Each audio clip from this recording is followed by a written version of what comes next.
Hello दोस्तों, good morning, जय हिंद। आज से हम शुरू करने जा रहे हैं मैपिंग जो कि एग्ज़ाम के नज़रिए से काफ़ी इम्पोर्टेंट है। चाहे हम किसी भी एग्ज़ाम की बात करें, ख़ास तौर पर यूपीएससी, एमपीपीएससी, एसएससी और जितने भी अदर एग्ज़ाम हैं, उसमें हम मैपिंग को देखते हैं कि एग्ज़ाम में क्वेश्चन आते हैं। और वर्ड मैपिंग हो गए, है ना, या इंडिया की मैपिंग हो गए, तो कहीं ना कहीं से हमको क्वेश्चन देखने को मिल जाता है। तो इसी सीरीज़ में हमने वर्ड मैपिंग की शुरुआत की है। इस वर्ड मैपिंग में हम सबसे पहले विश्व के बड़े बड़े महाद्वीपों के बारे में जानेंगे, फिर अपने इंडिया के जो जितने भी स्टेट है सभी स्टेट को मैपिंग के द्वारा कवर करेंगे और एमपी की भी मैपिंग को हम कवर करेंगे। तो चलिए शुरू करते हैं। आज हम देखेंगे क्या नॉर्थ अमेरिका के बारे में, कि नॉर्थ अमेरिका में क्या क्या उसकी जलवायु है, मिट्टी है, नदी है, झरने हैं, पठार हैं, कौन कौन से कंट्री हैं, सभी के बारे में डिटेल्स में चर्चा करेंगे। तो सबसे पहले हम जानते हैं कि नॉर्थ अमेरिका है पूरा जो आपको दिख रहा है, और इसमें ये वाला जो पोर्शन है, ये इस वाले पोर्शन को कहा जाता है कनाडा। ये जो पोर्शन है ये अमेरिका है, ये है मैक्सिको। यानी अगर हम बात करें उत्तर अमेरिका के बारे में, तो उत्तर अमेरिका जो है वो पृथ्वी का, है ना, पृथ्वी का अगर हम बात करें तो तीसरा सबसे बड़ा महाद्वीप है क्षेत्रफल की दृष्टि से। क्योंकि पहले नंबर पर कौन आता है? पहले नंबर पर आता है एशिया, दूसरे नंबर पर आता है अफ्रीका और तीसरे नंबर पर आता है कौन? North America. अगर हम जनसंख्या की दृष्टि से बात करें तो जनसंख्या की दृष्टि से जो नॉर्थ अमेरिका है उसका स्थान आता है चौथा नंबर। यानी पहले नंबर पर जनसंख्या की दृष्टि से एशिया, दूसरे में अफ्रीका, तीसरे में यूरोप और चौथे नंबर में कौन आता है? तो नॉर्थ अमेरिका यानी उत्तरी अमेरिका आता है। अगर हम नॉर्थ अमेरिका की बात करें तो इसका जो नाम है वो किसके नाम पर पड़ा था? ये पड़ा था एमिरोगो वेस्पुक्की के नाम पर रखा गया था। तो एग्जाम में क्वेश्चन आ सकता है कि अगर हम नॉर्थ अमेरिका के बारे में पढ़ रहे हैं तो नॉर्थ अमेरिका का नाम किसके नाम पर रखा गया था? तो ये रखा गया था एमिरोगो वेस्पुक्की के नाम पर। ठीक है, अब इसके भौगोलिक दशाओं के बारे में जानते हैं। तो सबसे पहले इसके उत्तर की ओर हम देखते हैं तो यहाँ पर है आर्कटिक ओशियन। अगर हम साउथ की ओर जाएंगे तो यहाँ पर छोटे छोटे द्वीपों का कई सारा समूह है। अगर हम इस ओर जाएंगे यानी पश्चिम की ओर जाएंगे तो यहाँ पर पैसिफिक ओशियन जो कि विश्व का सबसे बड़ा महाद्वीप है। और अगर हम इस ओर आए तो यहाँ है अटलांटिक ओशियन, है ना। यानी कहने का मतलब है कि अगर इसके उत्तर की ओर जाएंगे तो यहाँ आर्कटिक ओशियन है, इसके पश्चिम वाले पोर्शन में पैसिफिक ओशियन है। अगर हम पूर्व की ओर आते हैं तो यहाँ अटलांटिक है और दक्षिण में कई सारे द्वीपों का समूह है ना। ये तो हो गया कुछ इसके बेसिक बारे में। अब यहाँ पर हमको ये दिखाई देता है जो आपको दिख रहा होगा, ये वाला जो पोर्शन ये है पनामा। एक्चुअली में जो अगर हम नॉर्थ अमेरिका की बात करते हैं तो जो आखिरी कंट्री है वो है पनामा। और पनामा जो होती है वो किसको अलग करती है? नॉर्थ अमेरिका को साउथ अमेरिका से अलग करती है। तो अगर हम पनामा के बारे में बात करें तो ये आखिरी कंट्री है जो कि नॉर्थ अमेरिका को किससे अलग करता है? साउथ अमेरिका से अलग करता है। ठीक है, और एक और आपको दिख रहा होगा ये है बेरिंग सी। बेरिंग सी एक्चुअली में जो अलास्का जो कि अमेरिका का पार्ट है, ठीक है, अलास्का और एशिया महाद्वीप को अलग करता है। यानी सीधे तौर पर अगर हम बात करें तो नॉर्थ अमेरिका को किससे अलग करता है? एशिया महाद्वीप से अलग करता है। ठीक है, और फिर उसके बाद हम बात करते हैं किसके बारे में? तो एक है माउंट मैकेंजी। माउंट मैकेंजी की अगर हम बात करें तो ये यहाँ पर स्थित है जो कि नॉर्थ अमेरिका का सबसे ऊंचा शिखर है। तो ये कुछ इसके पार्ट हो गए। और सबसे इम्पोर्टेंट बात हम ये देखेंगे कि ये जो अमेरिका है ये कनाडा है, इनके बीच जो है वो तीन चीज़ें होती हैं। यानी अगर हम कहें तो कनाडा और अमेरिका के बीच तीन सीमाओं का निर्धारण होता है। सबसे पहले है 49 पैरेलल। ये जो 49 पैरेलल लिखा है वो कनाडा और अमेरिका को पृथक करता है। ठीक है, 49 पैरेलल के बाद आपको ये दिख रहा होगा ये वाला जो पोर्शन है, इस वाले पोर्शन को क्या कहा जाता है? इस वाले पोर्शन को कहा जाता है ग्रेट लेक्स। ठीक है, और यहाँ जो है ये आपको दिख रहा होगा ये है सेंट लॉरेंस रिवर। यानी कनाडा और अमेरिका के बीच तीन अहम चीजें हैं। कौन कौन सी हैं? सबसे पहले आपको ये दिख रहा होगा 49 पैरेलल जो कि एक स्ट्रेट लाइन है। अब आपको एक चीज़ यहाँ दिख रहा होगा कि कनाडा और अमेरिका के बीच ये पूरी की पूरी स्ट्रेट लाइन है। स्ट्रेट लाइन का मतलब ये है कि कहने का मतलब है कि ये पूरा का पूरा जो एरिया है वो शांतिपूर्ण एरिया है। यहाँ पर कभी कोई कुछ मतभेद नहीं होते हैं। तो मेनली अगर हम बात करते हैं तो ये हमेशा, अगर विश्व के बॉर्डर की अगर हम बात करें, किसी दो कंट्री के बीच के बॉर्डर की अगर हम बात करते हैं, तो कनाडा और अमेरिका के बीच ये है शांतिपूर्ण रेखा, इसको कहा जाता है, यानी विश्व की सबसे शांतिपूर्ण पीसफुल इसको माना जाता है। ठीक है, अब यहाँ बात करते हैं कि कनाडा और अमेरिका के बीच सीमा का निर्धारण कब हुआ था, यानी बॉर्डर का निर्धारण कब हुआ था। तो ये हुआ था 1783। कब हुआ था? 1783 में पेरिस की संधि के द्वारा हुआ था। ठीक है, अब हम ये देखते हैं कि जो अमेरिका और कनाडा है, इनके बीच 3 सीमाओं का निर्धारण होता है। यानी अगर हम बात करें तो 49 पैरेलल क्या करता है कि कनाडा और अमेरिका को अलग करता है। और ये जो दिख रहा हो आपको, ये जो सेंट लॉरेंस रिवर है, ये वाला, ये जो पोर्शन है ये है सेंट लॉरेंस रिवर। यानी सेंट लॉरेंस रिवर भी कनाडा और अमेरिका के बीच सीमा बनाती है। ठीक है, और ये जो पोर्शन है इसको कहा जाता है ग्रेट लेक्स। यानी ग्रेट लेक्स में जो है वो 5 झीलें हैं, यानी 5 लेक हैं। 5 लेक की अगर हम बात करें तो सबसे पहले आपको दिख रहा होगा ये सुपीरियर है, सुपीरियर के बाद ह्यूरन है, और तीसरे नंबर पर मिशिगन है, फोर्थ में ईरी है, और 5वें नंबर पर कौन है? ओंटारियो है। तो यहाँ एक बात क्लियर कर दूं कि कनाडा और अमेरिका के बीच 4 झीलें जो है साझा करती हैं। यानी 4 झीलें जो हैं वो अमेरिका में भी है और कनाडा में भी है, जिसमें ये जो सुपीरियर है वो कनाडा अमेरिका दोनों में है। और ये जो पोर्शन है, अगर हम ईरी और ओंटारियो की बात करते हैं तो ये भी कनाडा और अमेरिका में है। लेकिन ये जो मिशिगन वाला पोर्शन है, मिशिगन एक्चुअली में पूरा का पूरा कहाँ स्थित है? पूरा का पूरा अमेरिका में स्थित है। तो अगर क्वेश्चन ये आता है कि इन चारों में से कौन सा जो झील है वो या लेक है जो पूरा का पूरा अमेरिका में स्थित है, तो वो कौन सा हो जाएगा? वो हो जाएगा यहाँ पर मिशिगन। ठीक है, जो कि ग्रेट लेक्स के पार्ट होते हैं। अब यहाँ एक चीज़ देखने को मिलता है कि जो सुपीरियर, ह्यूरन, मिशिगन और ईरी और ओंटारियो, ये जो 5 झीलें हैं, यहाँ से झरना निकलता है। एक्चुअली में जब हम इधर की ओर से आते हैं तो इसका जो कैसा एरिया, ढलान वाला इलाका है। तो यहाँ जो सेंट लॉरेंस, यहाँ से एक झरना निकलता है और यहाँ बहता हुआ कहाँ जाता है? तो ये जाता है ह्यूरन, और ह्यूरन से बहता हुआ ईरी, और ईरी से बहता जाता है ओंटारियो। यानी कहने का मतलब है कि ईरी और ओंटारियो के मध्य एक सबसे बड़ा जलप्रपात है जो कि विश्व प्रसिद्ध है। उसका नाम क्या है? उसका नाम है नियाग्रा। ठीक है, तो इस वाले पोर्शन को आप देख रहे होंगे, तो ये ईरी और ओंटारियो के बीच स्थित है। कभी कभी क्वेश्चन आ जाता है एग्जाम में कि जो नियाग्रा जलप्रपात है किन 2 झीलों के बीच है ना? तो वो किसके बीच है? वो है ईरी और ओंटारियो के बीच। ठीक है, अब यहाँ क्या होता है कि जो ये वाला पोर्शन, ये वाला पूरा का पूरा जो होता है शीतोष्ण का होता है। शीतोष्ण का मतलब होता है कि यहाँ घास के जो मैदान पाए जाते हैं वो शीतोष्ण होते हैं, और यहाँ खास तौर पर हमें प्रेरी घास के मैदान दिखाई देते हैं। हाँ, कौन से घास के मैदान दिखाई देते हैं? प्रेरी घास के मैदान दिखाई देते हैं, जो कि कनाडा और अमेरिका दोनों में होते हैं। ठीक है, अब इस वाले एरिया को अगर हम बात करें तो पूरे उत्तर अमेरिका का सबसे समृद्ध एरिया माना जाता है, क्योंकि यहाँ पर कृषि बहुत अधिक मात्रा में होती है, पशुपालन होता है, और यहाँ पर इंडस्ट्री काफ़ी मात्रा में डेवलप्ड है ना? तो कृषि की अगर हम बात करें तो गेहूं और मक्का यहाँ पर बहुत ज़्यादा होता है। ये वाला जो पोर्शन है, यहाँ पर गेहूं और मक्का बहुत ज़्यादा होता है। और ख़ास बात यह है कि पूरे विश्व में नंबर 1 में, है ना, नंबर 1 है मक्का के मामले में कौन है? अमेरिका। अमेरिका में इतना ज़्यादा मक्का होता है कि वहाँ के पशुओं को खिलाया जाता है, क्योंकि वो क्या हो सके? दुधारू हो सके।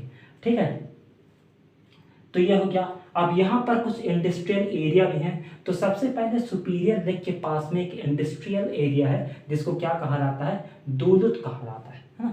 सुपीरियर लेक के पास एक इंडस्ट्रियल एरिया है जिसे क्या कहा जाता है? दूलुथ कहा जाता है। और ये अगर हम बात करें मिशिगन के पास 2 अहम इंडस्ट्रियल एरिया हैं। एक का नाम है गैरी और दूसरे का नाम है शिकागो। शिकागो आप अच्छे तरीके से जानते होंगे, स्वामी विवेकानंद जी ने 1893 में यहाँ भाषण दिया था। तो ये इंपॉर्टेंट हो सकता है कि मिशिगन के पास गैरी और शिकागो 2 अहम इंडस्ट्रियल एरिया है। ठीक है, और एक इंडस्ट्रियल पड़ता है ईरी में। जिसको आप अच्छी तरीके से जानते हो कि बचपन से पढ़ते आ रहे हैं, जिसका नाम है डेट्रॉयट। डेट्रॉयट असल में कहाँ है?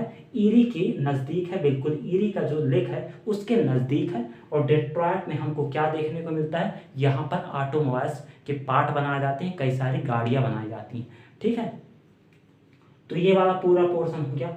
अब यहाँ से जो सीमा का निर्धारण करती है कौन नदी? Saint Lawrence. किसके बीच? अमेरिका और कनाडा के बीच।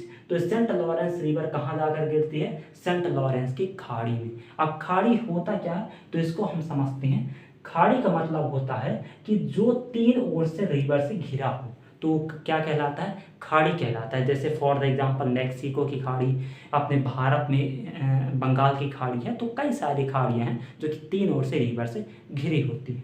ठीक है, या तीन ओर से जल से घिरी होती हैं। अब यहाँ देखो, जो आपको ये वाला जो पोर्शन दिख रहा है ना, ये जो पूरा पोर्शन दिख रहा है, इसे क्या कहा जाता है? इसको कहा जाता है रॉकी माउंटेन, यानी this is the second largest mountain in the world. अगर हम फर्स्ट की बात करें तो फर्स्ट नंबर पर एंडीज माउंटेन आता है, जो कहाँ स्थित है? वो है साउथ अमेरिका में। और ये आप देख रहे हैं, ये पूरा का पूरा क्या कहलाता है? ये रॉकी माउंटेन है, जो कि नॉर्थ अमेरिका में स्थित है। और रॉकी माउंटेन का जो हाईएस्ट पीक है उसे कहा जाता है माउंट एल्बर्ट। और माउंट एल्बर्ट जो कि ये आपको देखने को मिल जाएगा, और माउंट एल्बर्ट है कहाँ? तो ये है कनाडा में। लेकिन अगर हम बात करें उत्तर अमेरिका के पूरे उत्तर अमेरिका की, तो उसका जो हाईएस्ट पीक है वो है माउंट मैकेलनी, जो कहाँ पर स्थित है? अलास्का रेंज में स्थित है। क्लियर? अब देखो, ये वाला पोर्शन को गल्फ ऑफ अलास्का कहा जाता है। ठीक है, ये क्लियर हो गया। अब हम बात करते हैं अमेरिका के बारे में। अमेरिका के बारे में एक बात साफ तौर पर क्लियर कर रहे हैं कि ये विश्व का सबसे बड़ा अर्थव्यवस्था वाला देश है ना। इसमें टोटल कितने स्टेट हैं? तो इसमें टोटल है 5 स्टेट, 50 है ना। कितने स्टेट हैं? पूरे के पूरे 50 स्टेट हैं। और 50 स्टेट में अगर हम एरिया की बात करें तो सबसे बड़ा जो स्टेट है उसका नाम है क्या है? टेक्सास है ना। और ये आपको देखने को मिल जाएगा जो ईस्ट वाला इलाका है, यानी पूर्वी वाला इलाका है, यहाँ न्यूयॉर्क है, यहाँ पर वाशिंगटन डीसी। एग्जाम में क्वेश्चन आ जाता है कि जो वाशिंगटन डीसी है वो किस खाड़ी पर स्थित है? तो वाशिंगटन डीसी जो है वो है चेसाफिस की खाड़ी पर। यहाँ पर लिख देता हूँ किस खाड़ी पर स्थित है? चेसाफिस। किस खाड़ी पर स्थित है? चेसाफिस की खाड़ी पर स्थित है। ठीक है, अब यहाँ आप देखो कि ये वाला जो पोर्शन है ये है ना, यानी अमेरिका का जो वेस्ट वाला पोर्शन, यानी जो पश्चिम का जो एरिया है, वहाँ पर अमेरिका का एक स्टेट है जिसे कहा जाता है कैलिफोर्निया। और कैलिफोर्निया में आपको ये वाला पोर्शन दिखाई देगा जो छूटा हुआ है। एक्चुअली में ये जो हुआ था कि भूकंप आने के कारण, यानी अर्थक्वेक आने के कारण ये क्या हुआ? नीचे दब गया। यानी जब अर्थ की जो प्लेट होती है खिसकती है, तो खिसकने की उसमें क्या होता है कि ये धीरे धीरे क्या होता है? अंदर की ओर दब गया, जिसके कारण जापान के कंपेयर में यहाँ पर बहुत अधिक मात्रा में अर्थक्वेक आता है, यानी भूकंप आता है। इसीलिए यहाँ जो होता है वहाँ एक एडवांस टेक्नोलॉजी का यूज़ किया जाता है। यानी बिल्डिंगें तो बनती हैं, बड़ी बड़ी बिल्डिंग्स बनती हैं, यानी 50-40 तल की बिल्डिंग बनती है, लेकिन वहाँ क्या करते हैं कि वहाँ स्प्रिंग का यूज़ किया जाता है। स्प्रिंग की यूज़ करने का फायदा ये है कि जो बिल्डिंग्स है वो क्या होंगी? हिलेंगी डुलेंगी, लेकिन गिरेंगे नहीं। ठीक है, तो इस वाले एरिया में क्या होता है कि बहुत ज़्यादा भूकंप आता है। इस एरिया को क्या कहा जाता है? इसको कहा जाता है सैंक्रामेटा, या एक और नाम से जाना जाता है सैन एंड्रियास भ्रंश। तो इसको क्या कहा जाता है? सैन एंड्रियास भ्रंश कहा जाता है। ठीक है, और लेकिन यहाँ भूकंप तो आता है, लेकिन बहुत बड़े पैमाने में पेट्रोलियम का उत्पादन किया जाता है। अगर हम पूरे अमेरिका की बात करें तो अमेरिका में सबसे ज़्यादा अगर पेट्रोलियम कहीं होता है तो वो होता है इस वाले एरिया में, है ना। और यहाँ से रिफाइनरी कंपनी लगी हुई है सैन फ्रांसिस्को। क्लियर? तो ये पूरा क्लियर हो गया। अब हम बात करते हैं मैक्सिको के बारे में। एक चीज़ यहाँ क्लियर करता हूँ कि जो अमेरिका और मैक्सिको है, इसके बीच में एक रिवर सीमा का निर्धारण करती है, जिसको क्या कहा जाता है? Rio Grande river. ये इंपॉर्टेंट है कि मैक्सिको में कौन सी रिवर है? Rio Grande river. ठीक है, और यहाँ पर जो है कैलिफोर्निया की खाड़ी है। एक चीज़ और आप ये देख सकते हैं कि जो कैलिफोर्निया है वो कहाँ पर स्थित है, अमेरिका पर स्थित है। लेकिन अगर हम बात करें साउथ कैलिफोर्निया के बारे में तो साउथ कैलिफोर्निया कहाँ आता है, मैक्सिको में आता है। ठीक है, कुछ और इम्पोर्टेंट झील हैं जैसे कि अगर हम बात करें कनाडा की। अब यहाँ क्या होता है कि जो पहले एक ग्रीनलैंड आप देख रहे होंगे, ग्रीनलैंड एक्चुअली में उत्तर अमेरिका से पहले सटा हुआ था, लेकिन धीरे धीरे बर्फ के पिघलने के कारण ये क्या हुआ, ये इससे अलग हो गया।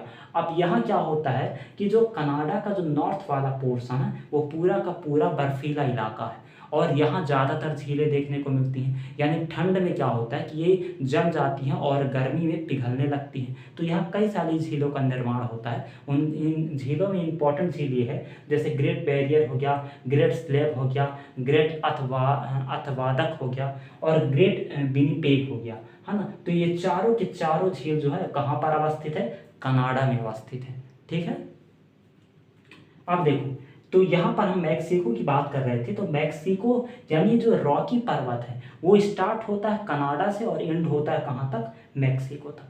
मैक्सिको के इसमें बगल में क्या है, मैक्सिको की खाड़ी यानी गल्फ ऑफ मैक्सिको है जो कि विश्व की सबसे बड़ी खाड़ी है। ठीक है, अब ये तो मैक्सिको हो गया, यानी यहाँ हम देख सकते हैं कि 3 बड़ी कंट्री हैं, कनाडा, अमेरिका और मैक्सिको। लेकिन इसके नीचे छोटे छोटे 7 कंट्री हैं। ये जो आप देख रहे हैं यहाँ पर 7 कंट्री हैं और जिनका नाम बेलिज है, ग्वाटेमाला है, सल्वाडोर है, कोस्टा रिका है, पनामा है, निकारागुआ है, कई सारे हैं। ठीक है, और हॉन्डुरास है, तो कई सारे यहाँ पर कंट्री देखने को मिल जाएगा। अब एक चीज़ यहाँ क्लियर कर देते हैं कि यहाँ से जो है कर्क रेखा गुजरती है और कर्क रेखा कहाँ कहाँ से गुजरती है, तो ये है कैलिफोर्निया की खाड़ी, मैक्सिको, गल्फ ऑफ मैक्सिको यानी मैक्सिको की खाड़ी, और ये है क्यूबा। क्यूबा की अगर हम बात करें तो क्यूबा की जो राजधानी हवाना है दरअसल वो कर्क रेखा पर ही अवस्थित है। ठीक है, तो अगर कभी भी एग्जाम में क्वेश्चन आता है कि कर्क रेखा कहाँ से गुजरती है तो वो गुजरती है कैलिफोर्निया की खाड़ी, मैक्सिको, गल्फ ऑफ मैक्सिको और क्यूबा से। ठीक है, अब एक चीज़ आप गौर कर रहे होंगे कि यहाँ पर बहुत सारे छोटे छोटे कंट्री हैं। दरअसल ये छोटे छोटे कंट्री मिलकर क्या बनते हैं, वेस्ट इंडीज़।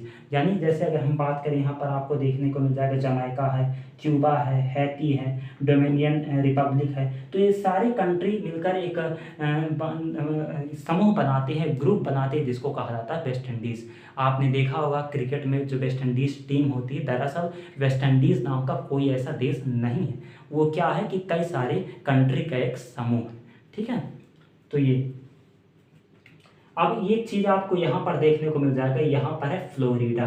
फ्लोरिडा में एक जगह है मैमी, जहाँ कहा जाता है कि पर्यटन की दृष्टि से अमेरिका का सबसे समृद्ध प्लेस है और जहाँ से कनाडा, मैक्सिको और अमेरिका के कई सारे लोग आकर यहाँ पर समय बिताते हैं। ठीक है, अब यहाँ बात कर लेते हैं वाशिंगटन डीसी जो कि अमेरिका की राजधानी है। और वाशिंगटन डीसी में आपने देखा होगा कि डीसी का मतलब क्या होता है, डीसी का मतलब होता है डिस्ट्रिक्ट ऑफ कोलंबिया। यानी अगर हम अमेरिका की बात करें तो अमेरिका में 50 स्टेट है यानी 50 स्टेट हैं और एक संघीय जिला है जिसे कहा जाता है डिस्ट्रिक्ट ऑफ कोलंबिया। ठीक है, एक संघीय जिला है जिसे क्या कहा जाता है, डिस्ट्रिक्ट ऑफ कोलंबिया। ठीक है, ये क्लियर हो गया पूरा। अब यहाँ पर आप देख रहे होंगे चुक्ची रिवर सी है जो कि अलास्का के नज़दीक स्थित है। ठीक है, ये क्लियर। तो ये पूरा का पूरा नॉर्थ अमेरिका के बारे में हमने पढ़ा। और एक चीज़ हम देख लेते हैं, यहाँ पर हडसन बे है। हडसन बे यानी कि हडसन की खाड़ी स्थित है जो कि कनाडा के नज़दीक स्थित है।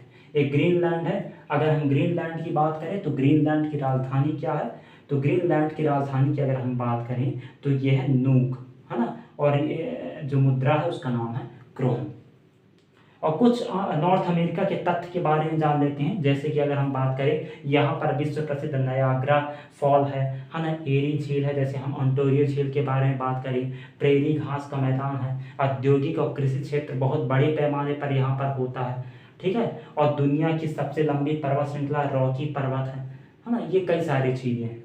अब हम बात करते हैं कि जो नॉर्थ अमेरिका में जो कंट्री हैं उनके कैपिटल के बारे में, करेंसी के बारे में, और वहाँ के जो हेड हैं, वहाँ के जो प्रेसिडेंट है उनके बारे में चर्चा करते हैं। तो सबसे पहले आप देखते हैं होंगे यहाँ पर है कनाडा। कनाडा की राजधानी जो है वो है ओटावा, और जो करेंसी है वो डॉलर है। और अभी वर्तमान में कनाडा के जो प्राइम मिनिस्टर हैं उनका नाम है जस्टिन ट्रूडो, है ना। क्यूबा की बात करें तो क्यूबा की राजधानी हवाना है और पीसो यहाँ की मुद्रा है। पनामा सिटी, बालबोसा यहाँ की मुद्रा है। बरमुडा की बात करें तो हैमिल्टन, डॉलर यहाँ की मुद्रा है। बहमाच की राजधानी नासाउ और यहाँ की मुद्रा है डॉलर। बारबाडोस तो ब्रिजटाउन, यहाँ की मुद्रा है डॉलर। कोस्टारिका, सान जोस और कोनल। वेलिस की अगर हम बात करें तो बेलमोपान है और डॉलर है। मैक्सिको की बात करें तो मैक्सिको सिटी है और यहाँ की जो है मुद्रा वो है पीसो, है ना। संयुक्त राज्य अमेरिका की बात करें तो वाशिंगटन डीसी है, डॉलर है ना। और फिर नेक्स्ट नंबर हम देखते हैं, यहाँ पर है डोमिनिक। तो डोमिनिक की जो कैपिटल है वो है रोसव और यहाँ पर डॉलर है। डोमिनियन गणतंत्र की बात करें तो सेंट्रो डोमिन है और पीसो है। ह्यूरोस की बात करें तो तेलुसिगल्पा है और यहाँ की जो करेंसी है उसका नाम है लेम्पिसा। ग्वाटेमाला सिटी है और वहाँ पर चलता करेंसी क्वार्ट्जल, ठीक है। निकारागुआ है, यहाँ की राजधानी मानागुआ है और ये जो करेंसी वो है न्यू कोडोबा। जमैका की बात करें तो यहाँ की राजधानी किंगस्टन और यहाँ की जो करेंसी उसका नाम है डॉलर। ग्रेवाडा की बात करें तो सेंट जॉर्ज है और करेंसी है डॉलर, है ना। ग्वाडेलोप की बात करें तो बस्टेतारे यहाँ की कैपिटल है और फ्रैंक जो है वो करेंसी। अल सल्वाडोर की बात करें तो यहाँ सल सल्वाडोर कैपिटल है और राजधानी क्या है सेलन, करेंसी क्या है सेलन, ठीक है। ग्रीनलैंड की बात करें तो राजधानी नूक है और करेंसी का नाम है क्रोन। हैती की राजधानी पोर्ट ऑफ प्रिंस, है ना, और जो करेंसी चलती है उसे कहा जाता है गोल्डे। मार्टिनिक की बात करें तो फोर्ट फ्रांस है जिसकी राजधानी है और करेंसी का नाम है फ्रैंक, है ना। एंटीगुआ बरमुडा की बात करें तो सेंट जॉर्ज है और जो करेंसी उसका नाम है कोलन, है ना। सेंट लुइस की बात करें तो यहाँ पर हो जाएगी राजधानी कैस्टिन और जो करेंसी है वो है डॉलर। सेंट क्विट्स व नोबिस की बात करें तो यहाँ पर हो जाएगा किंग्स टाउन और जो करेंसी है उसका नाम है डॉलर। यानी हम साधारण शब्दों में बात करें तो नॉर्थ अमेरिका की ज़्यादातर कंट्री की जो करेंसी है वो है डॉलर, ठीक है। तो ये पूरा का पूरा हमने नॉर्थ अमेरिका के बारे में पढ़ा, सारी चीज़ें कवर की।